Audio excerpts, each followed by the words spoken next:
Thank you so much for joining us and for being so prompt. I appreciate that. We've had a few more people register, so we might have others join us as we go along, which will be great. I'm really pleased actually that we have a small group today, because I would love this to be an informal chat, a discussion. We're here to talk about a brand new, new this year, grants program that's being offered by the APNIC Foundation under the banner of ISIF Asia, and it is to support IPv6 deployment in the Asia Pacific. There we go. Join the discussion. As David has kindly put into the chat already, we're really keen to hear your questions today. This session is about helping you to write your applications, and it is a lot easier for us to help you if we know what you need help with. So please don't hesitate to put your questions into the box, large or small. If we can answer them in this session, that will be great. If not, I'm going to take them away and I'll get back to you over email. David Dawson is also with us. He's our superstar communications support person with us on the call. Thanks, David, for all the work you've done. And he's asked me to put in a bit of housekeeping here. If we do get any Zoom bombers or have anyone who's behaving inappropriately, David's going to just handle those.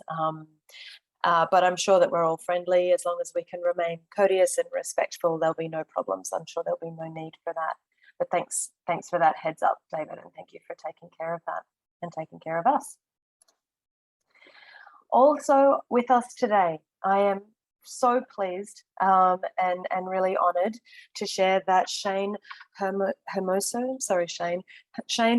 is joining us. She is the Training and Delivery Manager for APNIC, and she is also currently serving on the ISIF Asia Infrastructure Selection Committee. So we really thank her for her work and her time here today. Being on that selection committee means that she will be reviewing the applications that come through for the IPv6 deployment grants. So it's a really exciting opportunity to have a selection committee member on the line with us to talk about what she's seeing as challenges in the IPv6 deployment space and a bit about what makes a great application for this program. Thank you very much for joining us, Shane. If you'd like to just say hello, over to you.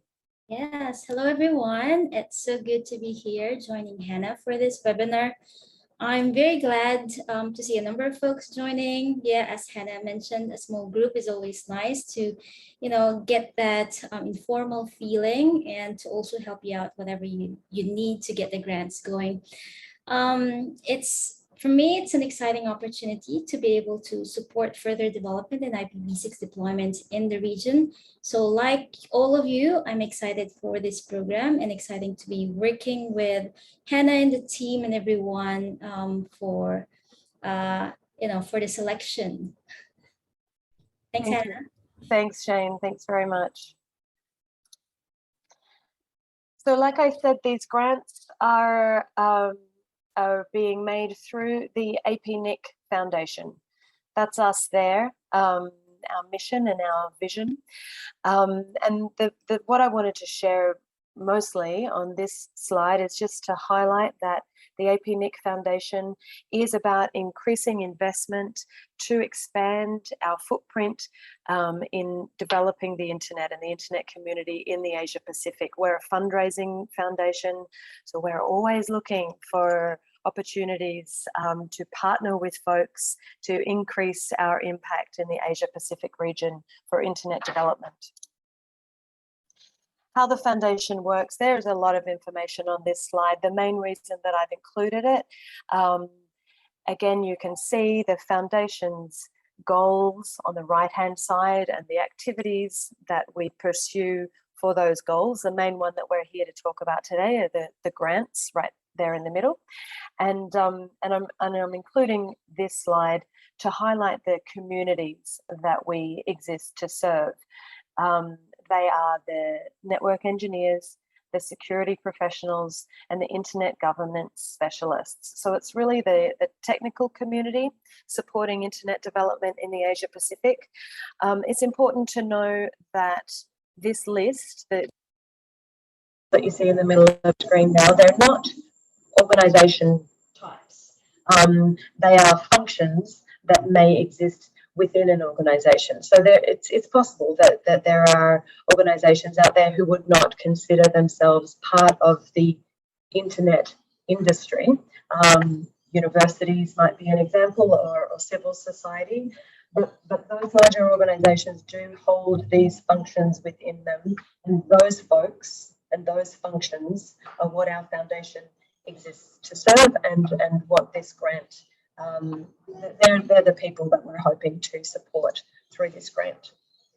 Okay, so let's get into it. The IPv6 deployment grants, this is why we're here today. These grants are designed to help network operators in the Asia Pacific on their IPv6 deployment journey. There's a lot of information on this slide. I'm going to spend a while on it. I want to talk through some of the information and then I'll pause. And if there are some questions from folks who are joining the call, I'd love to hear them at that point. All this information. Hannah, sorry, we've got a little bit of scratchy audio. David, if you haven't already done so, if you could just throw that link into the chat, that would be great. It's all on the website, but I think it's also good to talk through it. So, hi, Hannah, we've just got a bit of a technical issue with your audio. Journey to IPv6 deployment is going to look a bit different, and it's pretty common for us to hear, you know, oh, my situation's really different for everyone else's. I'm probably not eligible to apply. I don't think this grant's likely to serve my very niche needs. Something to know is that this year, at least in this initial year of this program for us, we are keeping it really broad. We are on a learning journey with you. We want to know what your needs are, and the parameters for what can be included in this grant request are currently very wide, because you are the experts in what is necessary for your community to deploy IPv6. So there are some key differences with these grants to others. One of them is that the amount is not set. For other ISIF grants, there is a set grant amount that you can apply for a project. For the deployment grants, it's a range, and it's a wide range. You can apply for between 30,000 USD all the way up to 250,000 USD. We want you to tell us what you need to get you through this next step of your plan. Eligibility-wise, it is a requirement that you have an IPv6 address block already in place, and the primary applicant, the organisation that is submitting the application, must be based in the Asia Pacific. They're the two main building blocks of eligibility for this grant. We are really keen to see collaboration coming through in applications, and you absolutely are welcome and encouraged to collaborate with folks from outside of the region. So, you know, you might be, let's say, a university in India collaborating with an expert from Colombia, for example. That's absolutely fine, as long as the organisation that is submitting the application and would be receiving the funds and would be responsible for reporting on those funds must be based in the Asia Pacific, and the community benefits of the funded work should be primarily felt within the Asia Pacific region.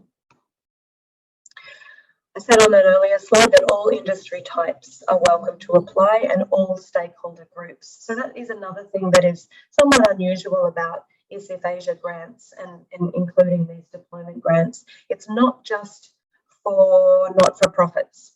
For-profits are also welcome to apply and commonly do to ISIF. What else can I tell you about on this slide? Oh, okay, and so one more thing is that we don't have a set deadline.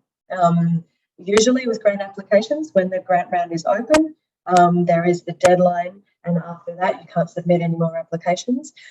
For the deployment grants in this round, because we are in this learning stage and wanting to be as flexible and open as possible, we're not setting a deadline. We're going to be reviewing applications as they come to us, moving them through the selection process on their own merits. So they won't be competing against other applications. They'll be reviewed on their own merits, and we'll be awarding grants until the pool for this round is fully dispersed. We have 800,000 USD to allocate for this round of funding, and we'll continue to make grants until that amount is fully dispersed.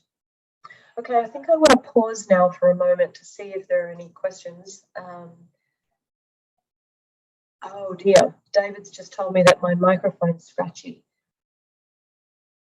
Can you tell me if that's gotten any better, or David, am I coming through?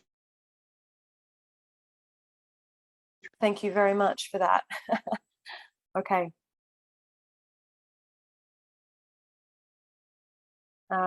Good to know. I wonder how much of that you've missed.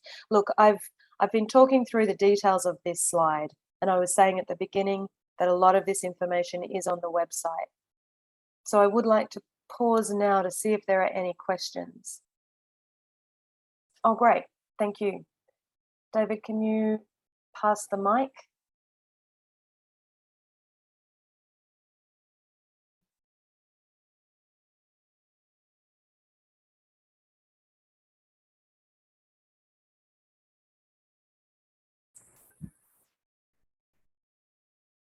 Hi. Hello, I can hear you. Thank you. Did you have a question? Yes, and you told us that there will be a few more meetings, just like Zoom meetings available in the future also.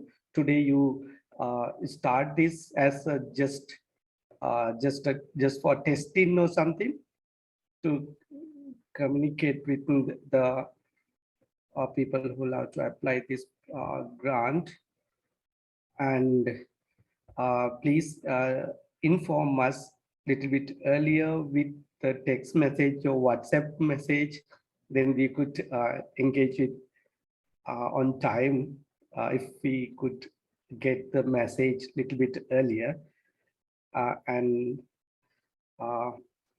Okay.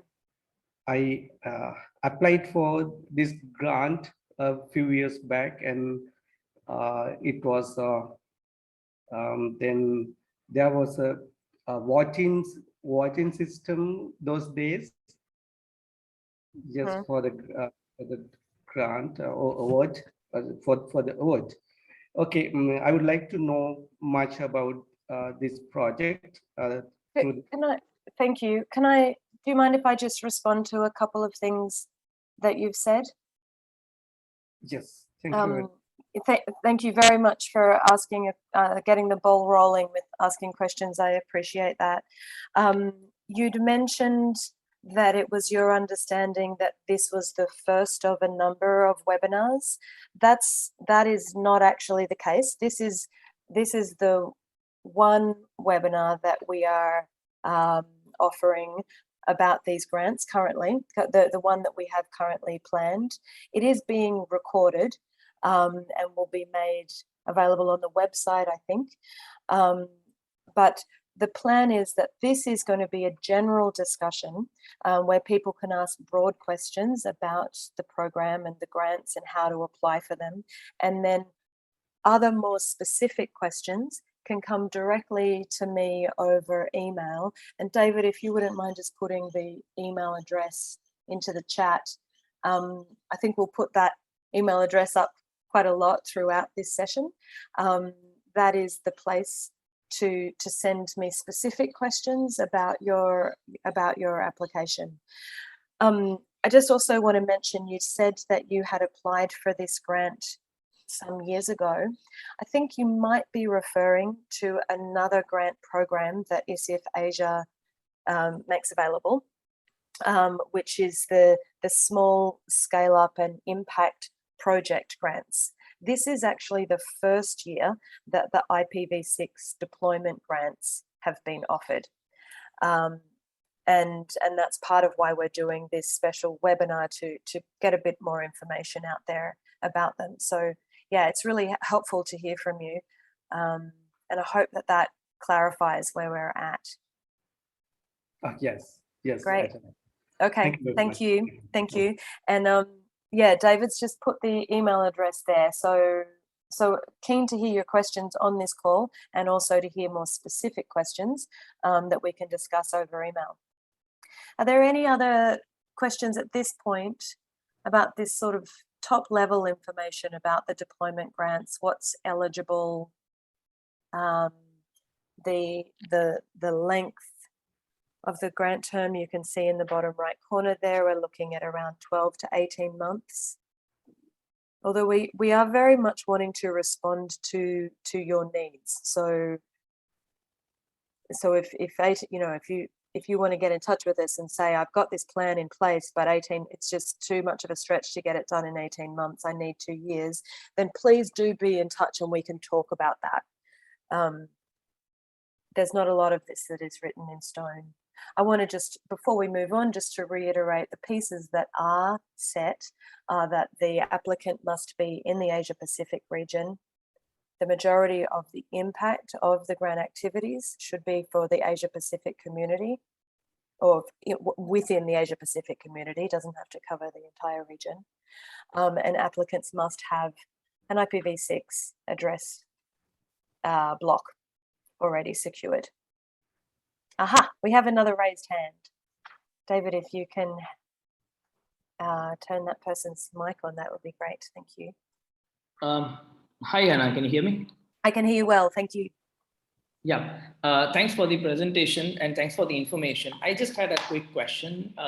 So many of the universities, I believe this might be true for most of the Asia Pacific region. So most of the universities, they might not directly probably lease IPv6 addresses from their operators. I mean, for example, from APNIC or from other places, they might instead be provided the IPv6 address block from their respective ISP.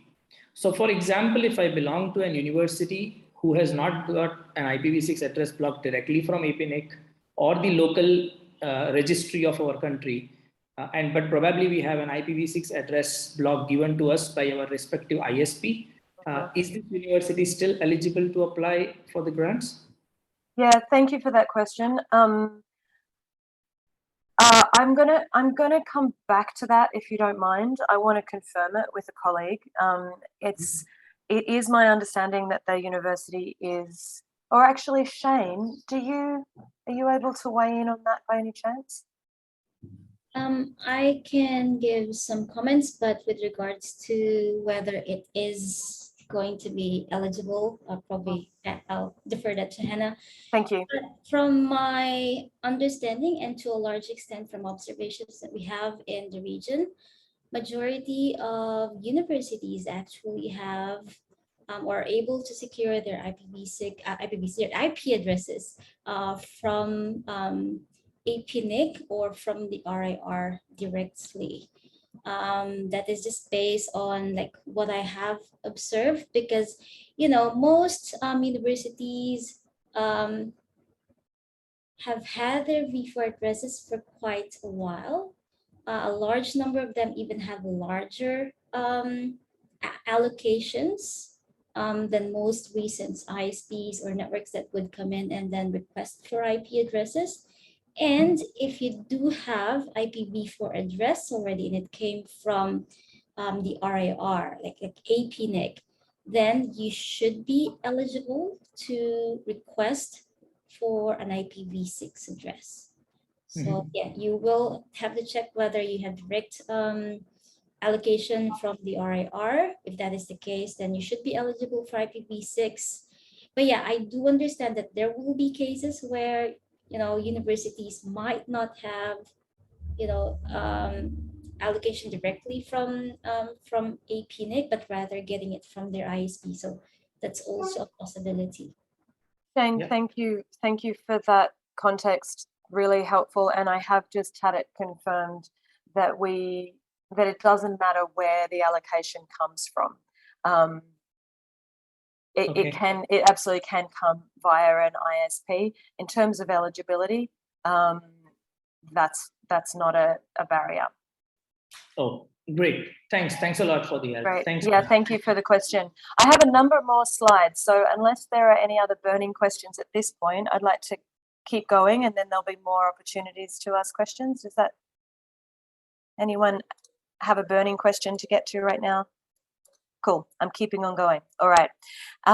So before you start, keep in mind, this is a bit of a mishmash of ideas that I want to share with you. This is sort of stuff that doesn't really appear on the website. I'm going to go through it quickly, and it might spark some questions, and if not, I hope it's a bit helpful anyway. The first thing I want to tell you is that you do not need to be a professional grant writer to apply for this grant. You certainly don't need to hire one. I know that especially in the for-profit space, folks are not super accustomed to writing grant proposals, and there sometimes is a sense that there's some kind of secret language that you need to know in writing a grant application. What's important to share with you here is that the folks who will be reviewing your applications are the selection panel.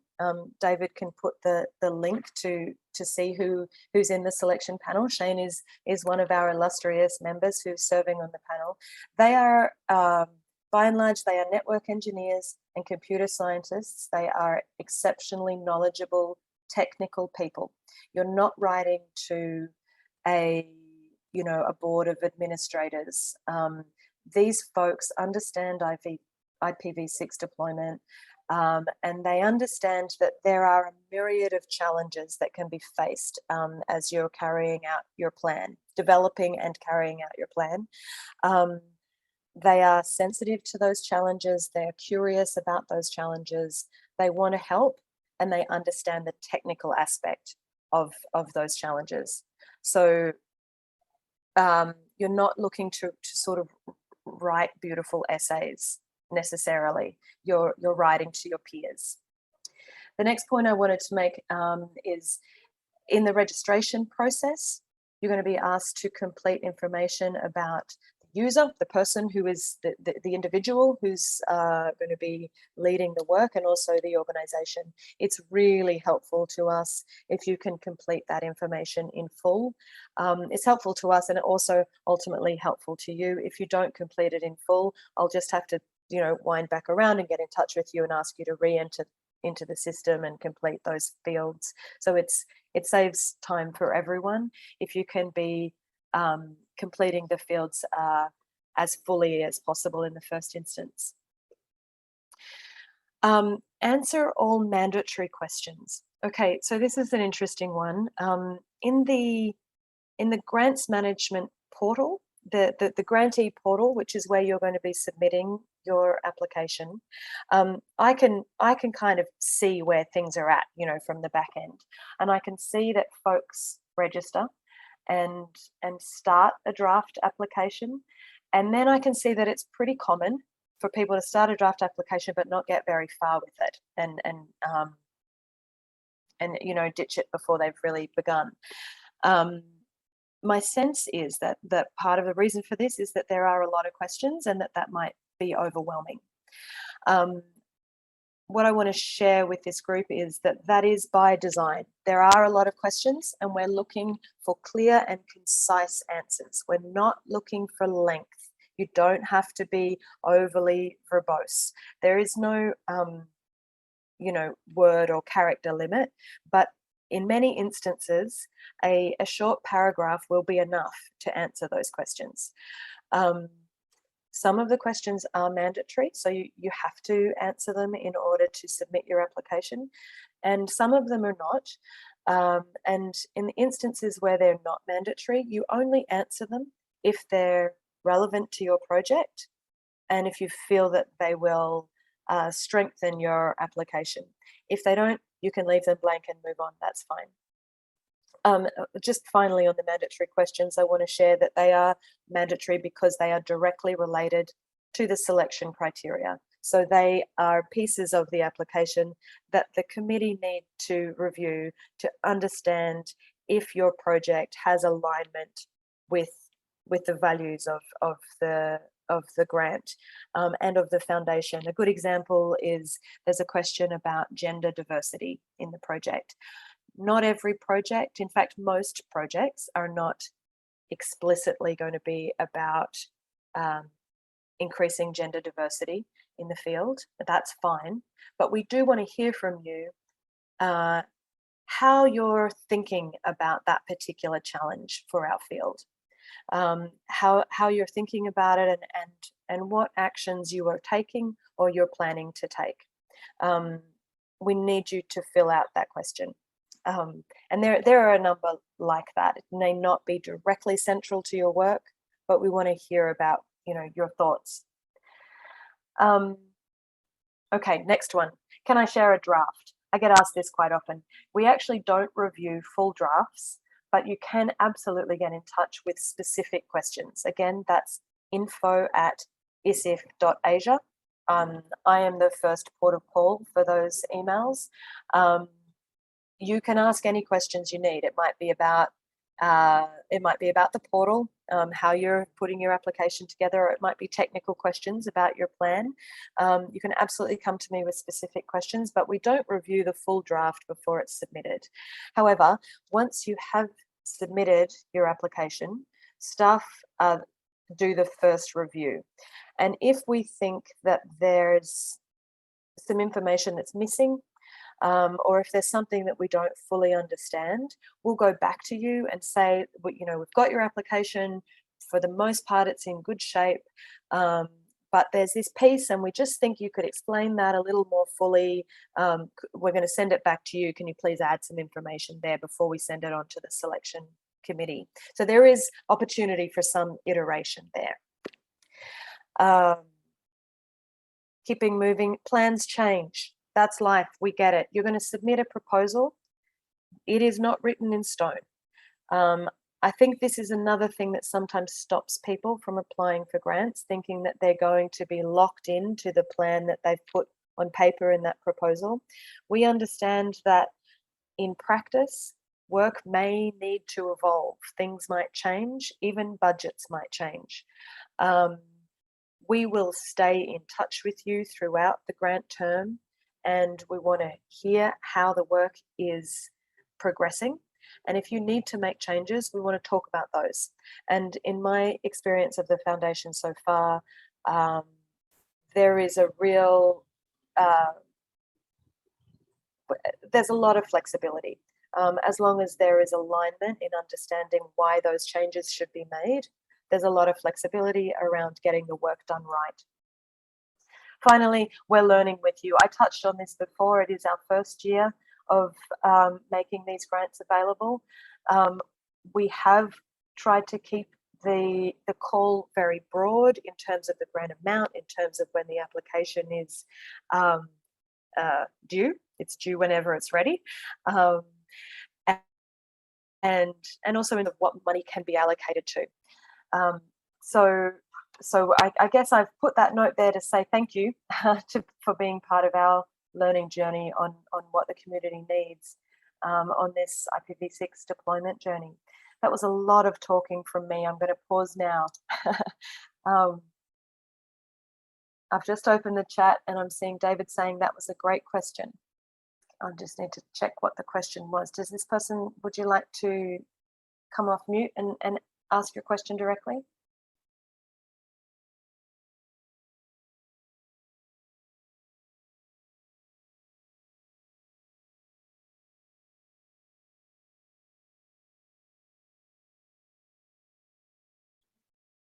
Do you have a member account? We can also check with our team. Okay, it sounds as though we've got a good question coming through that might be best answered offline because it's pretty specific to the individual. Unless, yeah, I think we're going to take that one offline.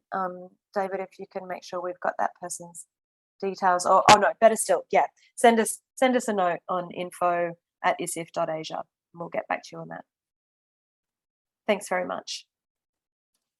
Okay.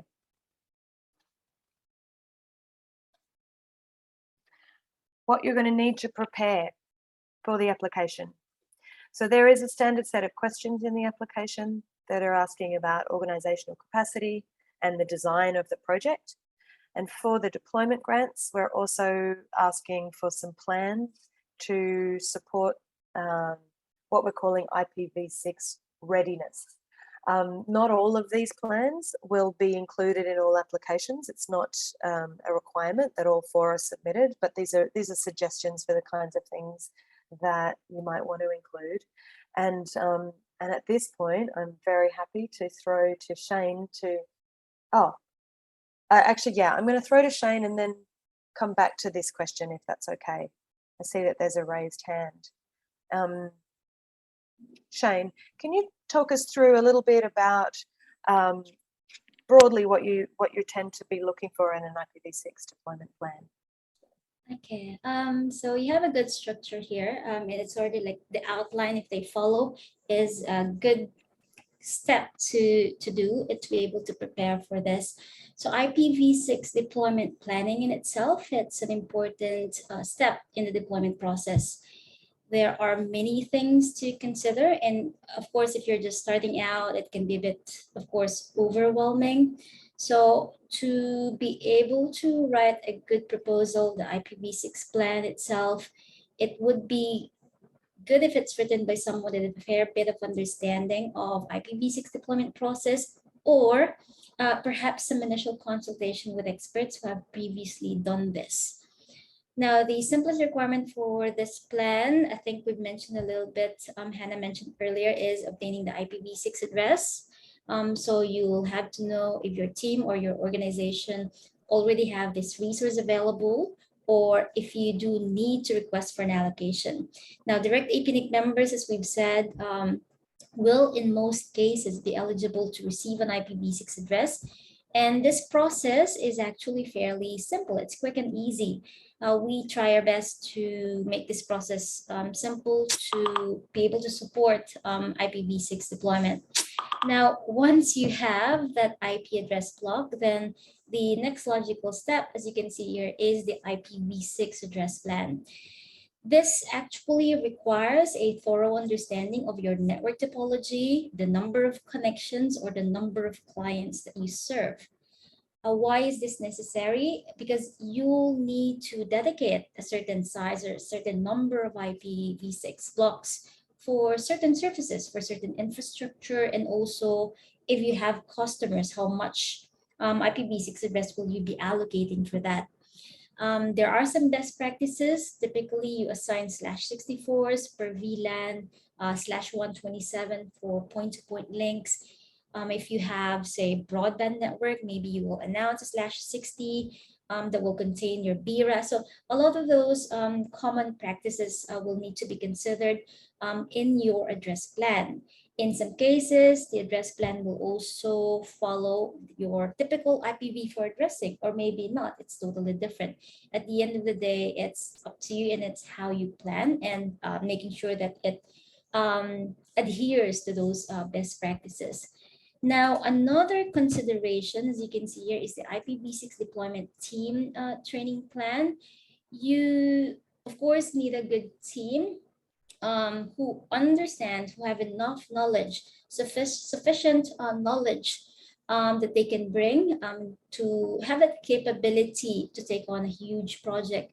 They will be involved in deployment, so they need to understand IPv6 addresses, IPv6 transition. So question is, do you have enough of these resources? If not, does your network team or your systems teams have enough knowledge or experience? And what sort of training would be sufficient to provide them with that knowledge? So I think that is also a key aspect. Before even proceeding with the plan, you need the right folks, the right team to be able to implement this. You can see there, the next one is IPv6 applications and adoption plan. So this is another consideration.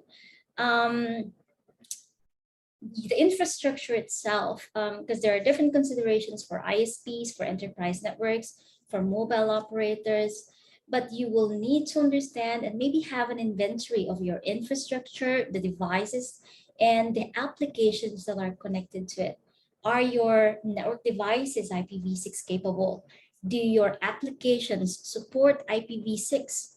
Are your CPEs, if you have one, are they IPv6 ready? So essentially making sure that each part of your network topology, whether you need to implement V6 on that part or not, of course, it's up to you. Maybe you have some legacy system that doesn't exactly need that, but for the most part, making sure that they do have IPv6 support. And if not, will you need to then purchase or, get upgrades to be able to support that? Now, from that, the next part is generally the IPv6 deployment itself. So the implementation. So you'll have to consider your routing configurations. You have to consider security requirements. Will you be switching to IPv6 only network, or is it plan to have a dual stack setup? Now, with that plan, what transition mechanisms will best support your transition plan?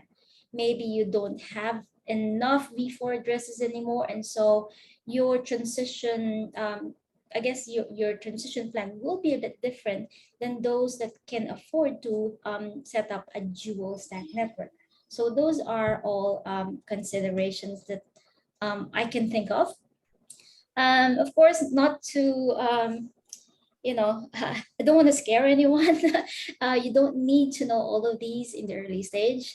You take these as guidelines.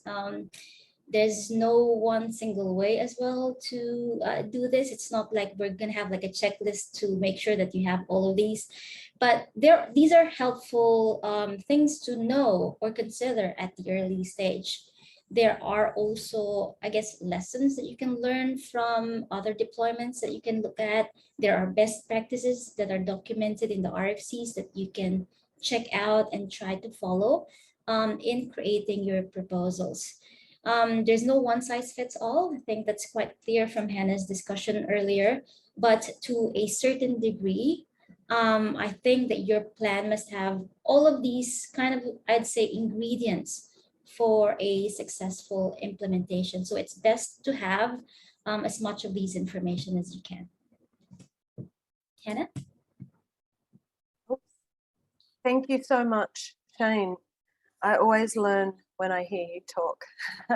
And I love that you said we don't want to scare anyone, where there is a lot of information in this 45 minutes that we're sharing together. And the main piece that we want you to take away is that we're here to help, and we want to support you in putting together an application if you're interested in V6 deployment. So I love that you said we don't want to scare anyone, and that it's not one size fits all. So let's pause and see if there are any questions at this time.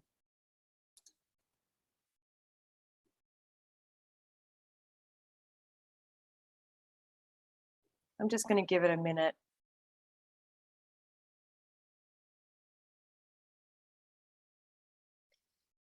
If there's something that you're unsure about, oh great, we've got a raised hand. Thank you.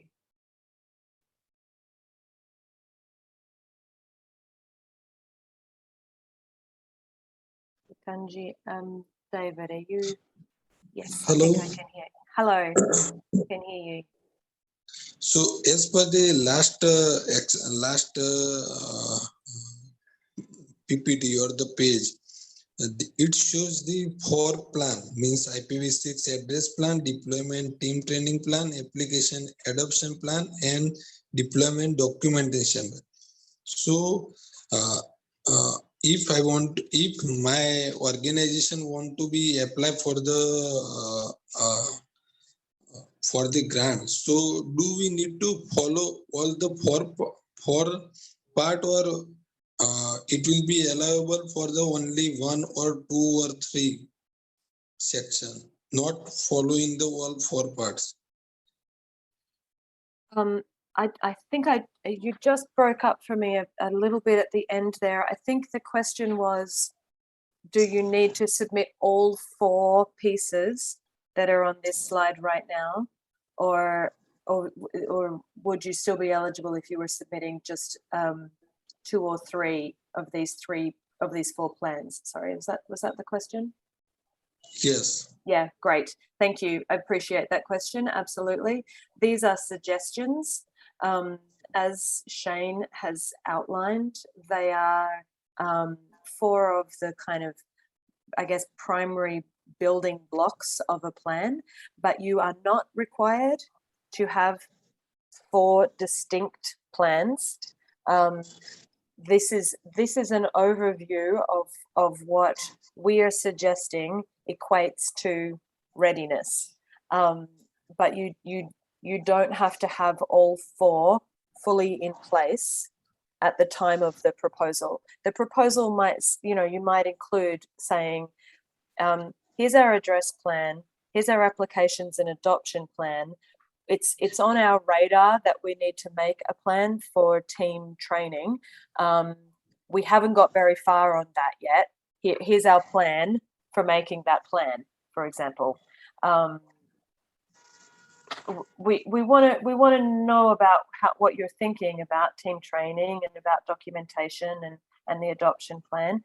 But you can be at the early stages of the deployment journey and still apply. Does that answer your question? Yes. Shane, is there anything you want to add to that?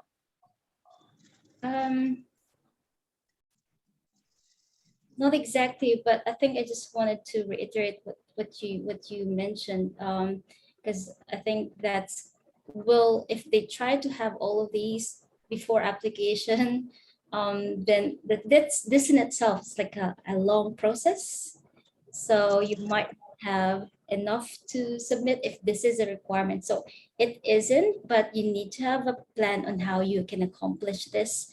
It should be, you should have a goal to achieve this and how you can achieve this. I think for me, that is the important part. Okay. Thank you. I think there were a couple more hands raised just now.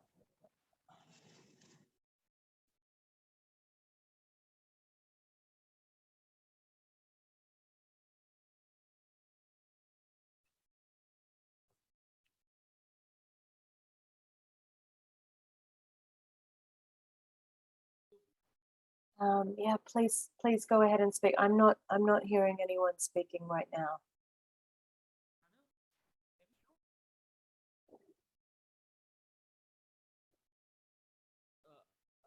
I'm sorry, I can hear someone very, very faintly. Dhruv. Testing. Oh, great. Hi. Is that Hi. Dhruv speaking? Yes, that's Dhruv. Hi. Hi. Thank you. I can hear you clearly now. Okay. Hi, Hannah. Hi. Hannah, I just wanted to understand a little bit the motivation behind why making this mandatory, that you must have an IPv6 allocation at hand. Just wanted to understand, like, no, I do understand, like, you want to limit it, but in this case, what is happening is, especially for an end site, like in university cases, we already need to have, like, for instance, the IPv6 address plan already sort of established before we go and apply for an allocation. So in some cases, what is happening is that you need to be much higher up in the process before the IPv6 allocation has been made. I know that for an ISP, it's a little bit different, but especially for end sites, this constraint that you must already have an IPv6 address allocated. I just wanted to understand the rationale that you guys had when you made that as a mandatory requirement. Thank you for the question. I think what you said about needing to have some constraints around who was targeted or who we were trying to support in this program is definitely one piece of it. I'm going to admit that I I don't know I don't have a fulsome answer to that question. I'm seeing a lot of things coming through on the chat. Oh, Sylvia's here. Sylvia, could I maybe throw to you? Sylvia Cadena is on the line. She's the, thank you. Worries. Great. Thank you, Hannah. Sorry to jump in. I'm working with Hannah on this process for the IPv6 deployment grants. And just to answer your question, Drew, the thing is, this form has to apply for all sorts of applications, right? So independent of where you are in the process, we can't tailor the application form to the different stages of development. So the requirement of having that address allocation is important for us to make sure that the organizations that are actually working in this space and are going to use these funds are actually going to do something with those addresses. What we have seen happen in the past is that people get the IP address allocation, and for a number of reasons, they don't announce it, or they don't deploy it, or it doesn't get to their end users or to serve the community, and it stays there and it's not really flaring, let's say, on being adopted, IPv6 adopted in the community. So the purpose of these grants is to encourage adoption and deployment. In having the address allocated is the first step on that, and then pushing people to actually have deployment plans, training plans, and documentation plans, because the fact of the matter is that those 4 things that are shown on that slide are, in most cases, the barriers that people have the funding to be able to really go into the deployment. So the idea is that people use the funding to overcome those challenges in the different stages of development. I hope that I answered your question. Yeah, thanks, Sylvia. Very much, Sylvia, and thank you, Drew, for the question. Do we have any more questions on this slide before we move on? Would upgrading equipment that does not support IPv6 be an acceptable use of the funds? We have a lot of subscriber equipment that supports IPv4, but I think it should say, but not IPv6. Duncan, I would expect that would be a no. I mean, we want to see, we want to be supporting activities that move IPv6 deployment forward. We're really looking to help people on the IPv6 journey. So if it is to purchase equipment that supports IPv4 only, then I would say that would not be eligible. I may be able to add something just to clarify the question. So I believe Duncan's question is to be able to purchase equipment or upgrade equipment that initially only supports IPv4, but use the grants so that they can purchase or upgrade these equipment to support IPv6. So in that sense, then. Oh, thank you. Yes, you're absolutely right, Shane. So in that case, if the grant activities if the funded activities were supporting the use of IPv6, then absolutely, yes. Thank you. And Duncan, if you want to discuss that any further, you'd be welcome to send me a note on the info@isif.asia, but quite the opposite of what I said earlier. Yes, that would be an eligible expense.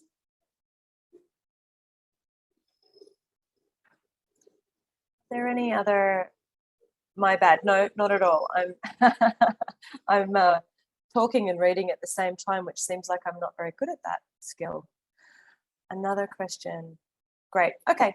I think we can move on unless there are any other questions on this slide.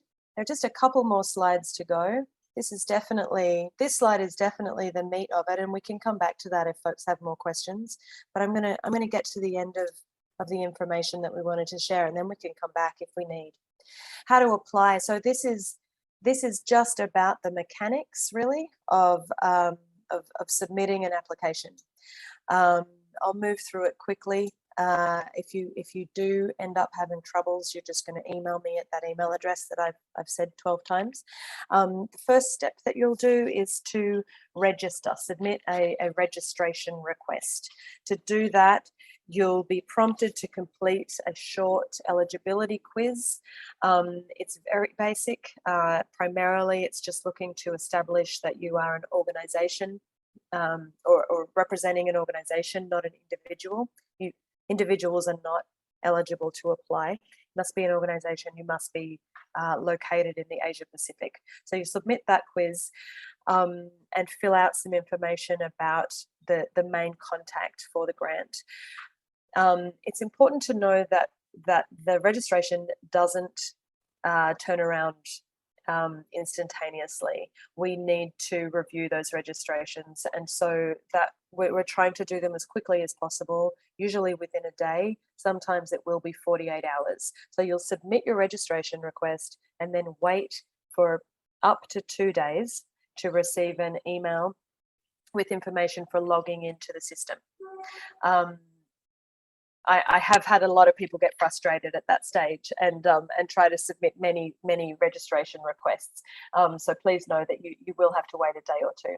Once you get the email with the login details, you'll be able to enter the Grants and Awards portal. On the home page, there's a whole lot of information about how to use the portal. The piece that I really want you to take away from this webinar is that I'm sorry to tell you, but the portal does not auto-save. You need to save as you go. As you're writing your application, you need to save and continue, save and continue. The system does not automatically save the work that you're entering. So you'll navigate to, on the menu, which is on the left-hand side, you'll navigate to apply for funding, start your drafts, and save as you go. Once you've completed your draft, of course, please check that all sections are complete. Then you'll submit that application. Like I told you earlier, staff will review in the first instance, and we might come back to you with questions. Questions for some more information, questions to understand your budget more fully.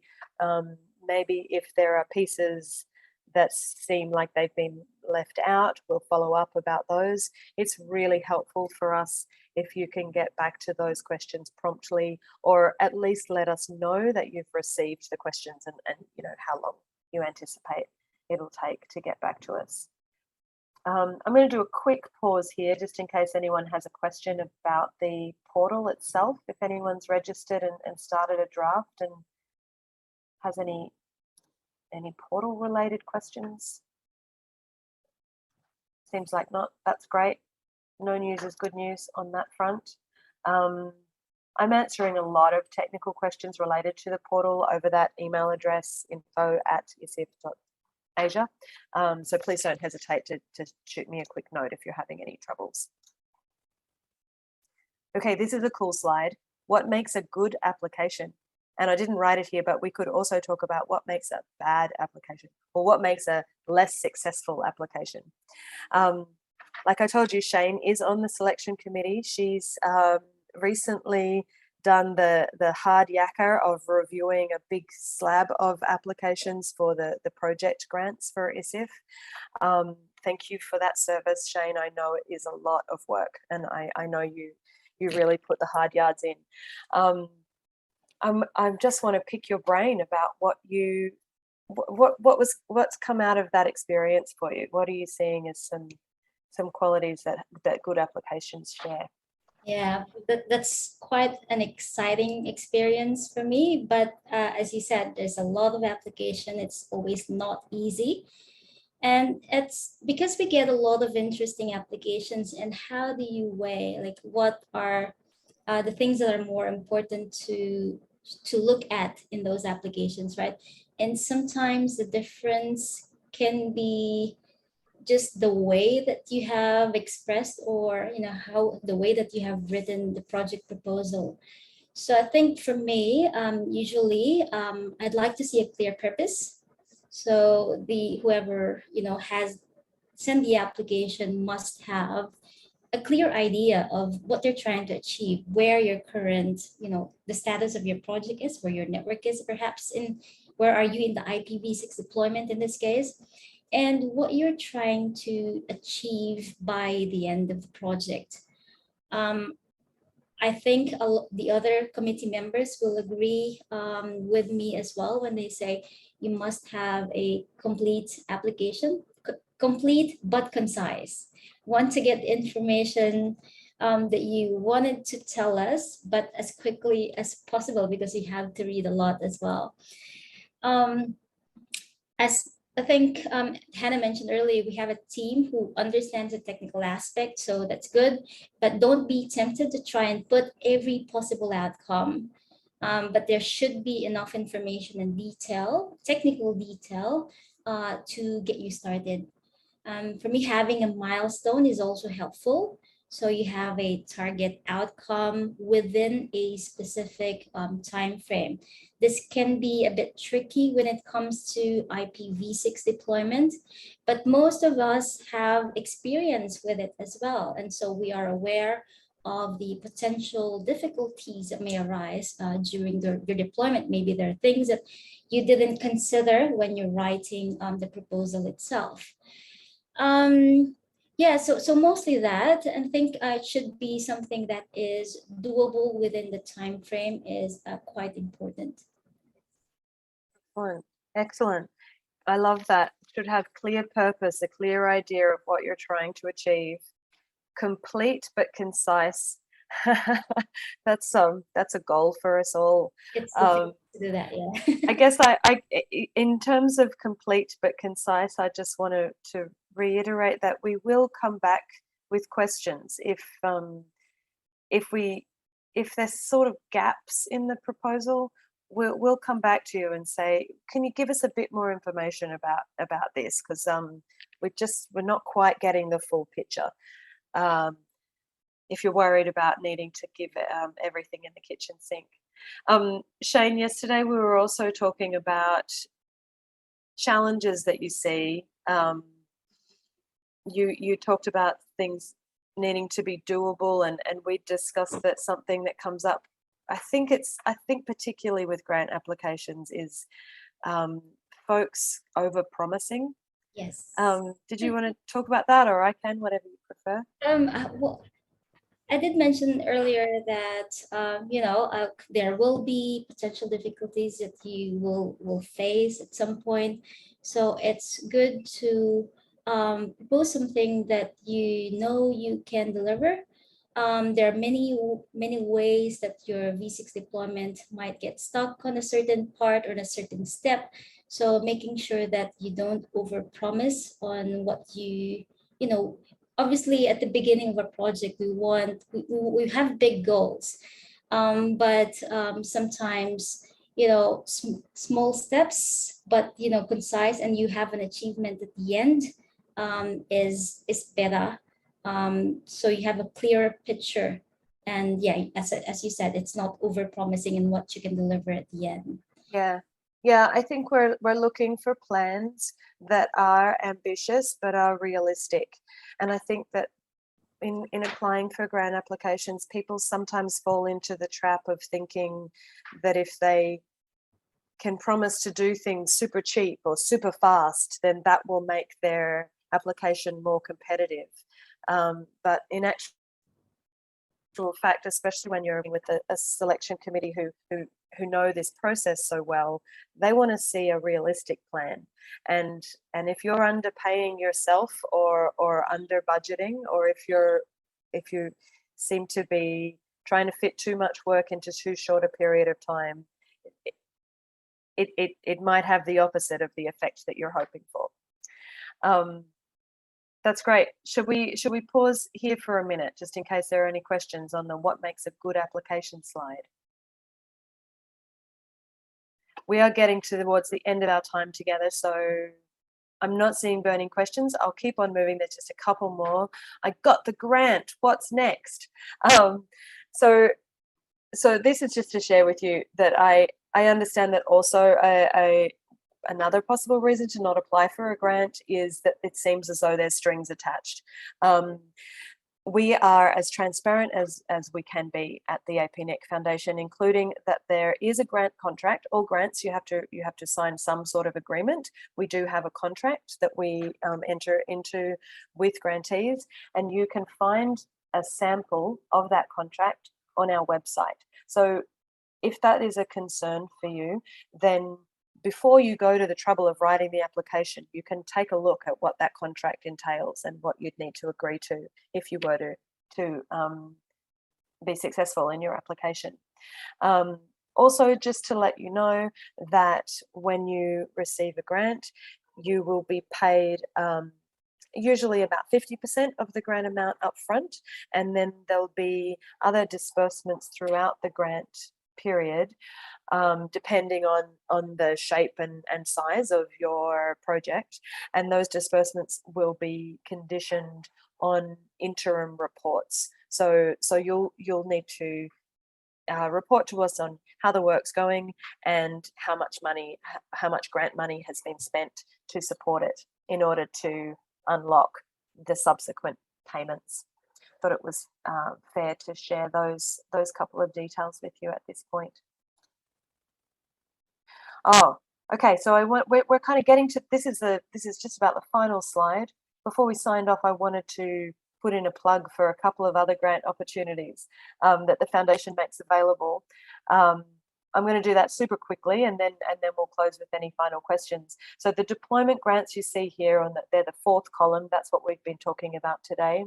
And then there are also the main ISIF grants, separate to the deployment grants. They are small scale up and impact grants supporting internet development projects across a range of different programs. There's lots of information about them on our website, and they will be launched again in the new year, earlier in 2022. I think that we'll be launching around April, hopefully, for those. So get your thinking caps on about your ISIF project grants for next year. Of course, after you've submitted your deployment application. Okay, so now we've come to the end of our slides, and we are a bit over time. Thank you very much, everyone, for sticking with us. I'll just open the chat and see if we've got any. Okay, David's putting up a bunch of resources. Thank you for that, David. Anyone got their hand up with a burning question? Anything we've said that doesn't make sense or that you need to clarify on the call? Now is your time. Or else there is the email address that you can contact us at. As you've seen in this presentation, I certainly don't have all the answers, but I do have good access to the resources for people who do. Okay, folks, I think we've come to the end of our time together. Thank you very much for attending. I really appreciate that. Thank you, Mohit, appreciate it. And many thanks to Shane for your time and your expertise today on the call, and also for your service on the committee. It's very meaningful. It's a lot of work, and we really appreciate you. Thank you, Hannah. Thanks, everyone. Thanks, everyone. Thank you, Duncan. Thanks, Drew. Thanks for the question.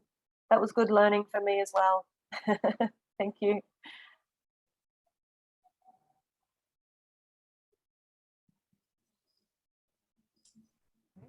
See ya.